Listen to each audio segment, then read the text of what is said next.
Le damos la bienvenida a toda la gente que nos está viendo a través de YouTube, a todos nuestros amigos que nos ven a través de nuestra cuenta oficial de YouTube del Ministerio Impacto Cristiano. Gracias por estar del otro lado, y si este mensaje bendice tu vida, quiero invitarte a que lo compartas con los demás.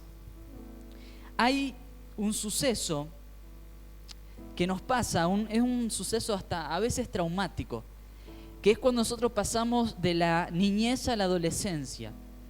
La mayoría de nosotros ya lo hemos pasado, algunos están en proceso, algunos están pero es uno de los momentos de la vida donde hay mayores cambios, momentos donde nuestro cuerpo físico cambia, las hormonas cambian, todo nosotros cambia. Y bueno, los chicos empiezan a desarrollarse más, a quedar más alto, cosa que no me pasó a mí, pero a la mayoría de los varones le pasa eso. Las chicas también empiezan a desarrollarse, muchas cosas empiezan a cambiar. Y nos ha pasado a nosotros que de pronto tenemos una voz de silbato y ahí empieza a cambiar la voz a una voz un poco mucho más de locutor como la de Iván, que tampoco tengo, pero estoy en proceso de mejorarlo. Tenemos esos cambios, ¿no? Pero no solamente cambia lo biológico, la parte física, no solamente cambia lo que somos nosotros en cuanto a lo físico y biológico, sino que empieza a haber cambio en cuanto a lo que sentimos. Y es ahí donde empezamos a experimentar esas maripositas en la panza, que no es un litro de mate tibio, sino que literalmente tiene que ver con sentimientos, con cosas que empiezan a moverse dentro de nosotros. Ya no vemos a nuestros pares de la misma manera que veíamos antes, y de pronto inicia esta cuestión de la atracción, de sentirse atraído. ¿Alguien vivió eso en la adolescencia? Qué bueno, acá en Aristóbulo no pasa, recién a partir de los 22, 23 años empieza esa etapa, ¿no? Mientras tanto, eso no sucedió. No nos engañemos, ¿no? No nos desconozcamos. Todos hemos enfrentado esta realidad de que de pronto me guste alguien, cuando éramos adolescentes, ¿no? Todos nos hemos enfrentado a esto de empezar a ver a las personas de una manera diferente. Empezar a sentir que me gusta como es físicamente.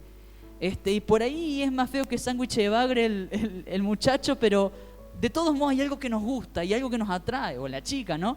Es esa etapa donde todo nos gusta. Pero también es la etapa donde inician los primeros conflictos, y es lo que le da de título a este mensaje, Mal de Amores. Recuerdo hace mucho tiempo atrás, una nena de 11, 12 años tenía, estaba mal y quería hablar conmigo porque yo era el líder del grupo de adolescentes, y me dice lo siguiente: Matías, me dice, yo ya no creo en los hombres. Y a mí me dejó impactado esa frase, porque dije, sos muy chiquita, o sea, ¿cómo que ya no crees en los hombres? O sea, me sacó y me dice, no, pasa que me gustaba fulanito de tal, y él me dijo que también gustaba de mí, pero llegó un día con una cartita y decía que ya no me quería más, que tenía otra. Y eso me quebró el corazón. Y yo, lógicamente, ¿no? O sea, para la edad de ella era lo peor que le había pasado. Pero ya de ese momento esa situación la quebró tanto que ella tenía este concepto de que todos los hombres son iguales y toda esa cuestión. Le dije, uy, lo que te queda por vivir todavía, mi corazón, falta todavía para que conozcas más a los hombres, ¿no? Y así hay miles de situaciones que hemos enfrentado cuando éramos adolescentes. A esta situación de que alguien nos rompa el corazón. Y cuando decimos que alguien nos rompió el corazón, porque quizás nos ha pasado en la adolescencia, pero quizás nos pasó en la juventud, o quizás nos pasó en la adultez también, porque eso no hace distinción de edades. Y en esta noche no vamos a hacer una terapia de grupo amorosa, quédense tranquilos, no va hacia ahí el mensaje, esto solamente para ponernos en un contexto. Cuando decimos que alguien nos rompe el corazón, estamos hablando que es una persona que rompió nuestras ilusiones, rompió sueños, rompió ideas, rompió pensamientos, rompió esas ilusiones que yo tenía de quizás vivir un futuro con esa persona, caminar con esa persona, abrazar a esa persona. Y entonces de pronto, por alguna X razón, que esa X razón puede tener nombre o no, puede llegar este tipo de situaciones que verdaderamente nos sacan de nuestra zona de confort. He escuchado la frase, no soy yo, sos vos. ¿Alguna vez la escucharon esa? No, porque no se dice así, es al revés. soy yo, vos no sos el problema. Entonces es la excusa en la que nos escondemos detrás, ¿no? Muchas veces escuché a personas decir, vos no sos el problema en la relación, soy yo soy el culpable. Es como una falsa humildad, ¿no? De querer hacerse cargo de lo que está pasando, pero al mismo tiempo decir, ya no quiero estar con vos. Y eso rompe corazones, lastima, duele. Ahora, yo busqué en Google a ver si había una definición de esta frase, mal de amores, y resulta que hay, me sorprendí. Dice, el mal de amores es catalogado, incluso en algunos puntos, como una patología o una situación de sufrimiento y malestar físico y emocional, ocasionado por la dificultad de posibilidades de vivir una relación de pareja armoniosa y estable con la persona amada. Es decir, el mal de amores tiene que ver con hasta un dolor físico, emocional, un quebrantamiento de nosotros por una situación que vivimos principalmente en el amor. Pero hablando del amor y yendo un poquito más allá de la cuestión de relaciones de pareja, nosotros los humanos tenemos más de un amor. Antes que me mire raro, Ailen, tranqui, espera. Que entre en contexto, ¿no? Porque si, pará, escúchame. ¿El pastor qué? ¿Dos amores qué? Nosotros los seres humanos amamos muchas cosas. En mayor o menor medida amamos diferentes cosas. Y ahora van a empezar a entender por qué. Porque podemos amar a nuestro esposo, esposa, nuestro novio, novia, esa pareja, pero también amamos a los hijos, amamos a los amigos, amamos a nuestros padres, amamos a nuestros hermanos, amamos una mascota, amamos nuestra casa. Hay diferentes niveles de amor, diferentes niveles de importancia para nosotros, pero hay diferentes maneras de amar y hay diferentes cosas en nuestras vidas que amamos. Ahora, yo pensaba, ¿no? Y Dios hablaba fuertemente a mi corazón y me traía a la memoria esto, de que el mal de amores no siempre se vive con una pareja. El mal de amores a veces se vive cuando perdemos a alguien que amamos, no precisamente una pareja. Un papá, una mamá, un hijo. He visto gente llorar desconsoladamente delante de cenizas que en algún momento fue su casa y que fue consumida por un incendio. Y hay un corazón roto, porque hay algo que se ha roto, hay ilusiones que se rompieron, sueños que se rompieron.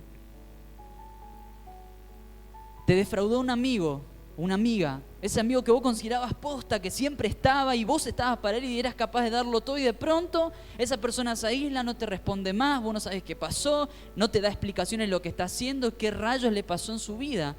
Y hay cosas que se rompen dentro de vos. Vos decís, te desilusionás, te frustrás, te enojás, y decís, ¿por qué? Y así muchas cosas en nuestra vida que se rompen y que nos generan ese mal de amores, esa sensación de angustia porque algo rompió nuestro corazón. Todos nos enfrentamos a eso en algún momento de la vida, déjenme decirles, todos nos enfrentamos a algún mal de amores en algún momento. Ahora, también todos nos enfrentamos a tomar decisiones difíciles por amor, a tomar decisiones que sabemos que pueden generar dolor en otro. Decisiones que son trascendentales. Y yo en esta noche quiero hablar de tu verdadero amor. Y no quiero hablar de esa persona, de ese príncipe azul que era en el noviazgo y que después te casaste y es un ogro porque hay olores y cosas que no sabías que tenía y cosas así. Quiero hablar de cuál es verdaderamente ese amor que es el que te va a sustentar y sostener toda tu vida. Y yo quiero ir a un ejemplo práctico en esta noche. Quiero que vayamos al libro de Mateo capítulo 26. Mateo capítulo 26. Es una persona que probablemente escuchaste muchas veces y ya sabes de qué se trata la historia, pero de todos modos vamos a hablar sobre él. Y más que nada porque estamos en estos días cerca a Pascua y a toda esta temporada. En Mateo capítulo 26, versículo del 14 al 16. Vamos a ver una persona que tomó una decisión por amor. Una persona que tomó decisiones trascendentales en su vida y que estas decisiones tuvieron sus consecuencias también. Y es la vida de Judas. ¿Alguna vez escucharon la palabra, el nombre Judas? Probablemente desde este hecho nadie en la historia le llamó Judas a su hijo. El nombre Judas habrá quedado marcado y escrachado a través de esta situación. ¿O alguien acá se llama Judas? ¿Los que van a ser papá le van a poner Judas a su hijo? No, porque tiene mala reputación el nombre. por lo que hizo Judas justamente. Dice en el versículo 14 al 16, y vamos a ir metiéndonos en esta historia, en la versión NTV, dice: entonces Judas Iscariote, uno de los 12 discípulos, lo aclara, Judas, uno de los 12 discípulos, a lo que yo hoy digo Matías, uno de los 12 discípulos, Matías, uno de los pastores, Matías, uno de los que se llama cristianos. Y quiero que pongas tu nombre en el nombre de Judas, porque este mensaje es para vos, no es para el otro que no viene y que vos decís que bien le vendría este mensaje. Esto es para vos, para tu vida. Dice: entonces Judas Iscariote, uno de los 12 discípulos, un íntimo de Jesús, una persona que estaba con Jesús, fue a ver a los principales sacerdotes y preguntó: ¿cuánto me pagarán por traicionar a Jesús? Y ellos le dieron 30 piezas de plata. A partir de ese momento, Judas comenzó a buscar una oportunidad para traicionar a Jesús. Judas era una persona que pasaba tiempo con Jesús, que conocía a Jesús, que vio los milagros, que vio los prodigios, que vio a Jesús caminar sobre las aguas, que vio cosas increíbles. Y muchas veces yo me he parado en esta posición de juzgarlo a Judas, decir: che, qué maleducado este Judas, ¿cómo lo va a entregar a Jesús por plata? Pero ahora cuando yo veo mi vida diaria y me doy cuenta de que si hay una persona que ha vendido a Jesús en esta tierra, soy yo, y probablemente más que Judas. Judas era una persona que conocía a Jesús. No era uno más del montón. No era uno de esos que Jesús alimentó y que después se olvidó. Él estaba. Hasta estuvo en la última cena con él, después de esta situación. Pero Judas tomó una decisión por amor. ¿Cuál fue ese amor? La plata. Todos nosotros tenemos muchos amores. Puede ser la familia, los hijos, nuestros sueños, nuestros planes a futuro, nuestra casa, nuestro auto. Todos tenemos amores, amores que no está mal tenerlos. Ahora la pregunta es, si yo pongo a Jesús al lado de ese amor, ¿a cuál elijo? Y no quiero que me lo respondas tampoco que quieras quedar bien conmigo, quiero que seas sincero con vos. Si pusieran a tus hijos y a Jesús, ¿a quién elegís? Si pusieran tu reputación y a Jesús, ¿a quién elegís? Si pusieran a tus sueños y a Jesús, ¿a quién elegís? ¿A quién elegís? Judas tomó una decisión por amor. Judas amaba algo y era la plata. De hecho, él era el tesorero de los discípulos. Él amaba el dinero y tomó una decisión por amor. Una decisión como cualquiera de nosotros podríamos tomar.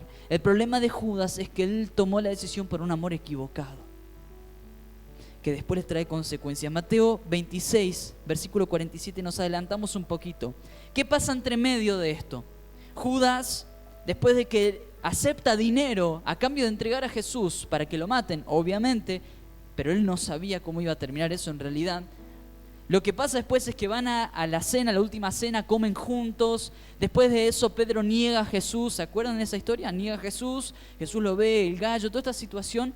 Pero pasa algo trascendental en todo esto, y es que en un momento Jesús estaba con algunos de sus discípulos. Él estaba orando porque sabía lo que se iba a venir después. Perdón, lo de Pedro viene posterior a esto, me equivoqué. Estaba Jesús con algunos de sus discípulos orando, y es acá donde Judas entra nuevamente en escena. Dice: mientras Jesús hablaba, llegó Judas, nuevamente dice, uno de los 12 discípulos. ¿Por qué lo vuelve a aclarar? Porque el escritor de este libro quiere que entendamos que Judas no era cualquier persona.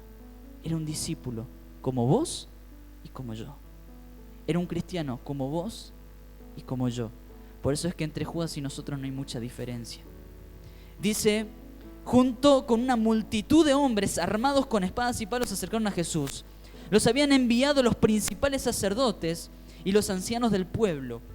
El traidor Judas, dice la palabra, había acordado con ellos una señal. Sabrán a cuál arrestar cuando los salude con un beso. Entonces Judas fue directamente a Jesús. Saludos, Rabí. Que otra frase podríamos ponerle: no sos vos, soy yo. Vos no sos el problema, Jesús, soy yo el problema. Pero lo hizo igual. Se acercó a Jesús. exclamó y le dio un beso. Pero Jesús dijo: amigo mío, adelante, haz lo que viniste a hacer. Entonces los otros agarraron a Jesús y lo arrestaron. Y algo que me impacta mucho de esta escena es que Judas va y lo entrega a Jesús, le da un beso para entregarlo a Jesús. Pero ¿qué hace Jesús? Le dice: amigo mío, haz lo que viniste a hacer. Lo que me llega a pensar lo siguiente: aunque Judas no tenía claridad de quién era su verdadero amor, Jesús sí lo tenía. Jesús sabía que su amor por Judas nunca había cambiado, aunque Judas lo venía a entregar. Jesús en ningún momento le dijo: nunca pensé que vos vendrías. Del último que me esperé era de vos. Éramos amigos, eras mi discípulo. ¿Por qué me entregás? No, dijo: amigo mío, haz lo que tenés que hacer. Y es uno de los pocos momentos donde Jesús le dice amigo a alguien. Jesús le dice amigo a quien lo iba a llevar a la muerte.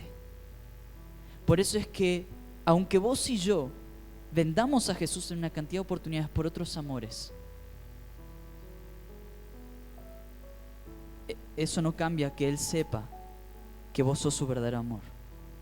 Jesús te ama y eso no es ficción. Aunque vos y yo le entreguemos a Jesús por plata y por otros amores, Jesús nos sigue viendo a los ojos y nos dice: amigo mío, amiga mía. Porque Jesús tiene en claro quién es su verdadero amor. Judas accionó por amor y se movió en ese momento. Pero pasa algo más impactante todavía si nos adelantamos a Mateo 27, versículo 3 al 5.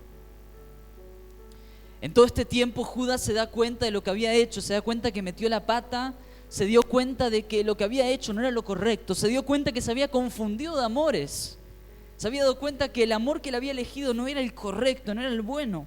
Dice: cuando Judas, quien lo había traicionado, se dio cuenta de que había condenado a muerte a Jesús, se llenó de remordimiento, se llenó de angustia, de frustración, de vergüenza. Así que devolvió las 30 piezas de plata a los principales sacerdotes y a los ancianos. He pecado, declaró, porque traicioné a un hombre inocente. Judas cayó y se dio cuenta que lo que había hecho no estaba bien. Pero no solamente porque era Jesús, sino porque se dio cuenta de que Jesús era algo mucho más importante que esas 30 monedas de plata. Por eso imagínense lo que hace Judas. Judas devuelve la plata. Y es lo que hemos hecho muchas veces nosotros cuando nos hemos arrepentido delante de Jesús. A decirle: Señor, perdóname, porque te vendí, porque te defraudé. Pero algo más impactante todavía es que cuando Judas va y se acerca a los ancianos y le dice: gente, era uno inocente, hice mal, he pecado. ¿Qué le dicen estos hombres? Le dice: ¿qué nos importa? Ese es tu problema. Cuando vos y yo elegimos mal nuestro verdadero amor, lo que vamos a recibir tarde o temprano es rechazo. Tarde o temprano nos vamos a dar cuenta que lo que hicimos fue totalmente contrario a lo que debíamos hacer. Judas se enfrentó a las consecuencias de su mala elección amorosa. ¿Por qué? Porque dice: entonces Judas tiró las monedas de plata en el templo, salió y se ahorcó. Ahora yo pensaba esto. Pedro también le falló a Jesús y le negó 3 veces. Lo que Judas hizo fue muy similar a lo que hizo Pedro. ¿Cuál fue la diferencia? De que Pedro reconoció de que su amor en ese momento, cuando lo negó a Jesús, fue el miedo, fue su reputación. Pero después entendió que Jesús era su verdadero amor y recibió perdón y restauración. Yo pienso, qué diferente sería que Judas en ese momento, en vez de ahorcarse, quitarse la vida de la angustia que tenía, iba hacia Jesús y le decía: Jesús, perdóname. Hoy quizás hablaríamos de Judas como uno más de los discípulos que marcó un antes y un después. Hoy todavía hablaríamos de Judas, y le pondríamos Judas a nuestro hijo, sin problema. Porque veríamos una persona que encontró algo diferente. Pero él eligió el amor incorrecto. Y en este momento yo quiero ser bien directo con vos. ¿Me estás prestando atención? ¿Sí? Este es el momento clave. Hoy, vos y yo estamos teniendo amores que lo único que hacen es alejarnos del verdadero amor. Amores que podrían tener el nombre de adicciones. Amores que podrían tener el nombre de amistades, de relaciones, de objetos, de elementos, de estatus. ¿A quién vos estás eligiendo por amor? Yo en esta noche, yo no quiero que vos seas un cristiano más que viene a la iglesia. Yo quiero que vos entiendas de que si vos no lográs enamorarte de Él, entender que Él es lo más importante en tu vida, nada puede cambiar. Nada va a ser diferente en tu vida. Judas se enfrentó a las consecuencias de su mala elección amorosa.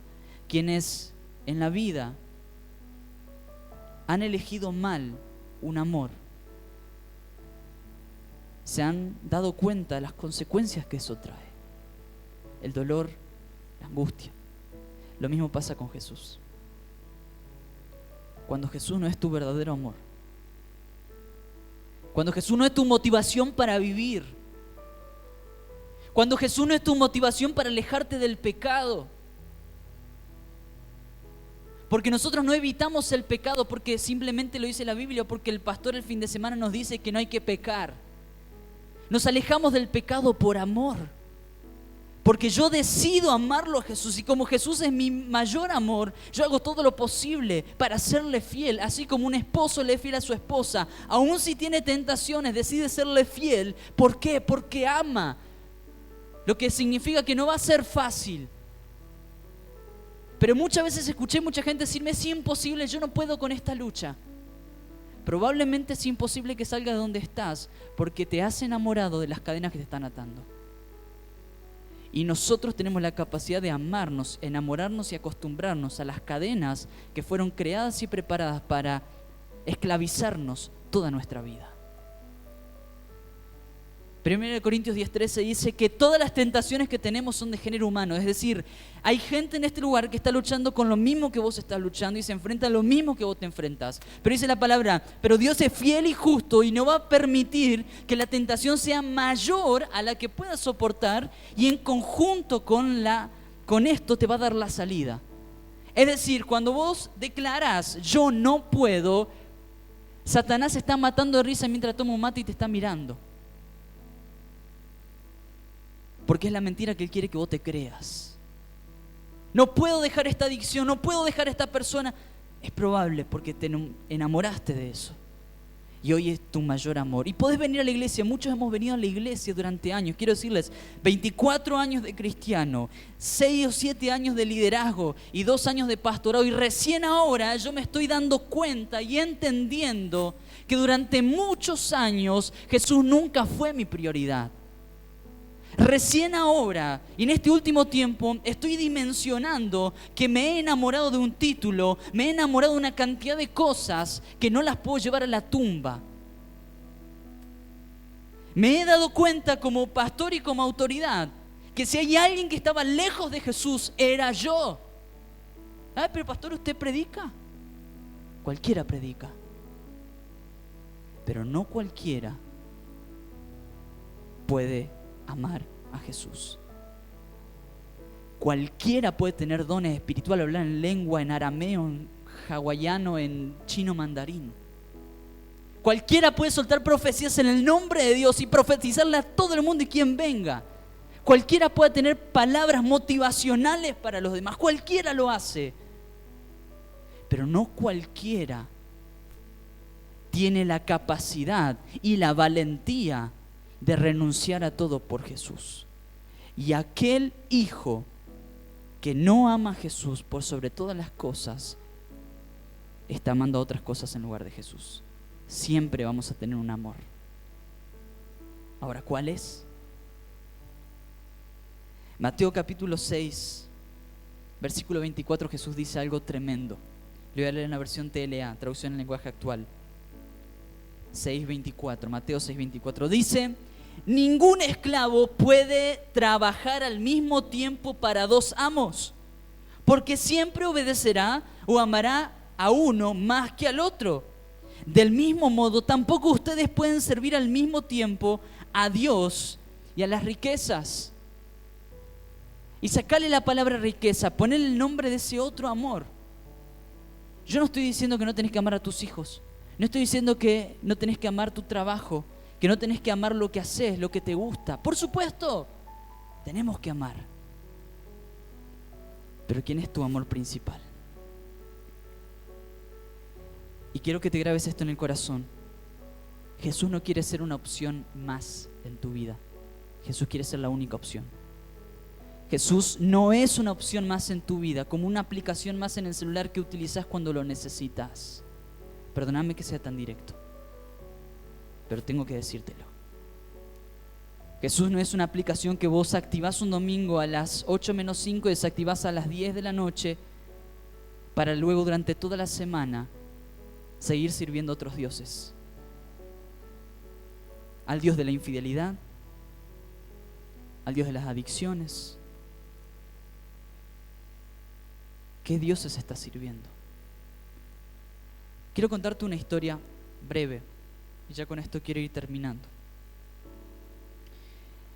Es una historia que hace un tiempo la conté, no sé si es verídica o no, pero es de un cortometraje, una película. Probablemente sea ficción, pero la verdad que me impactó muchísimo. Había un papá con un nene, con su hijo, y este papá trabajaba en una parte de las vías del tren, en una parte especial, en un puente. Un puente que, para quienes vieron en película, hay puentes que son mecánicos y se elevan. ¿Para qué? Para que puedan pasar barcos grandes y después se vuelven a cerrar. Hay caminos, o sea, hay rutas y hay vías de tren. Este hombre trabajaba como operario de esa cabina que levantaba una vía de tren para que pasen barcos. Un día, de camino al trabajo, lleva a su hijo y pasan por la estación de trenes y ven que en el tren se subía una mujer que se la veía depresiva, triste, y estaba embarazada. Ve a otra pareja que subían al tren discutiendo. Ve que sube un muchacho desorbitado y que en su mano tenía un porro, un marihuana, y se estaba drogando. Y así ve diferentes personas que subían al tren. Entonces era parte de su recorrido, pasaba por la estación de tren y se dirigía al lugar, a la cabina donde estaba operando. Y lleva a su hijo para que conozca el trabajo, para que vea lo que es trabajar ahí. Creo que es el orgullo de todo papá a veces decir, mira, este es mi trabajo, acá estoy yo, este es mi espacio. Y en un momento donde el papá se distrae, son esos segundos que los que son padres saben, de estos segundos que de pronto no lo escuchan más y dónde está. Se te para la vida. Empieza a ver por todos lados y ve que el nene estaba jugando en el puente, que estaba elevado. Pero no estaba jugando en cualquier parte, se metió a la parte de los mecanismos, por debajo del puente. Entonces desesperado empezó a gritar su nombre y a llamarlo, a decir que venga, que salga de ahí, que era peligroso. Y en ese momento que le está gritando empieza a ver que a lo lejos se acerca el tren. Se acerca a alta velocidad. Y hay dos opciones. La primera, que él deje el puente elevado y eso generará que el tren caiga al vacío en el río y se mueran cientos de personas dentro de ese tren. O la otra opción es bajar el puente, pero que su hijo sea aplastado debajo de ese puente y que cientos de personas se salven.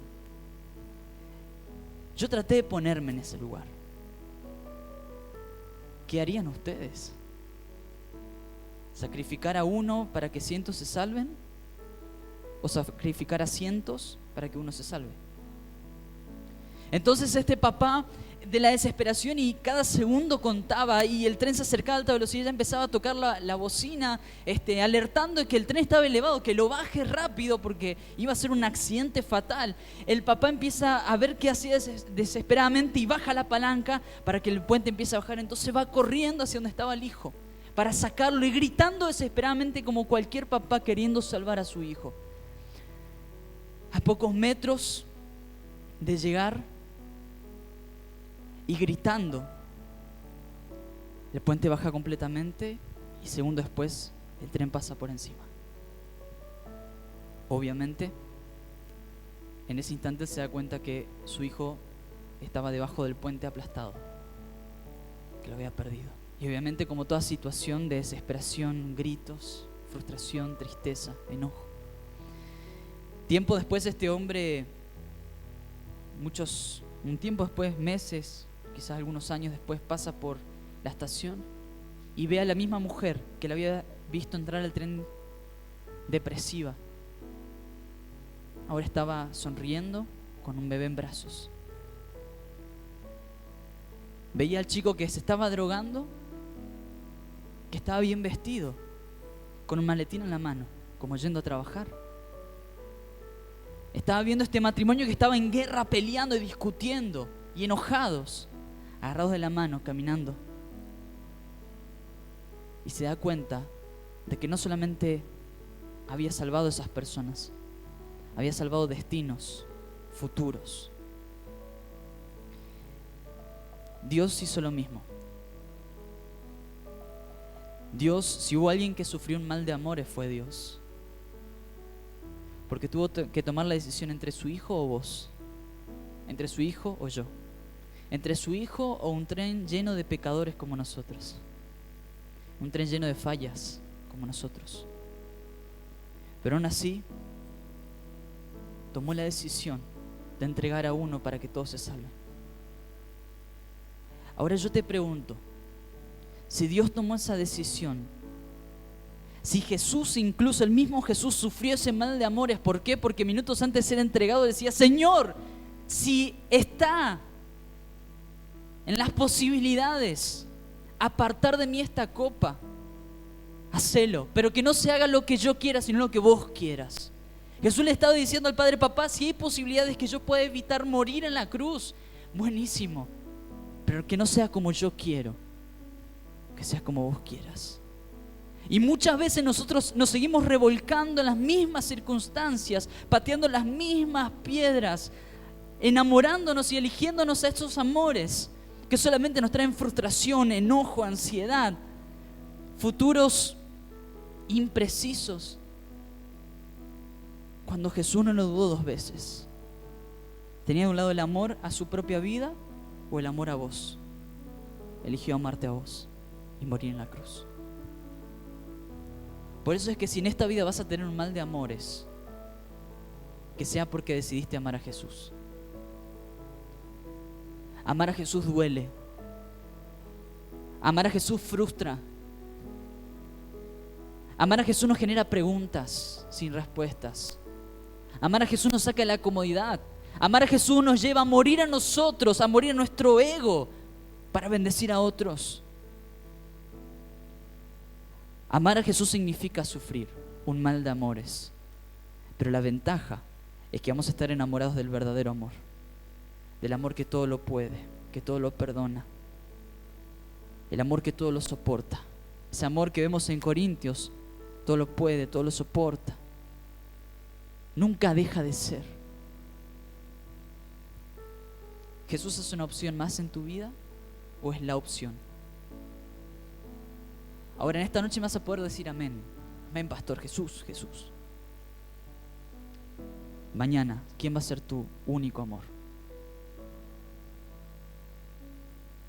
No, yo me relaciono con Jesús cuando tengo tiempo. Menos mal que a Dios se le ocurre despertarnos todas las mañanas, ¿no? Si vas a tener un mal de amores en esta vida, que sea por amar a Jesús. Dios no quiere que seas de aquellos que solamente van a un culto, sino aquellos que están dispuestos a entregarlo todo por Él. De lo contrario, mi querido, mi querida, estamos perdiendo el tiempo.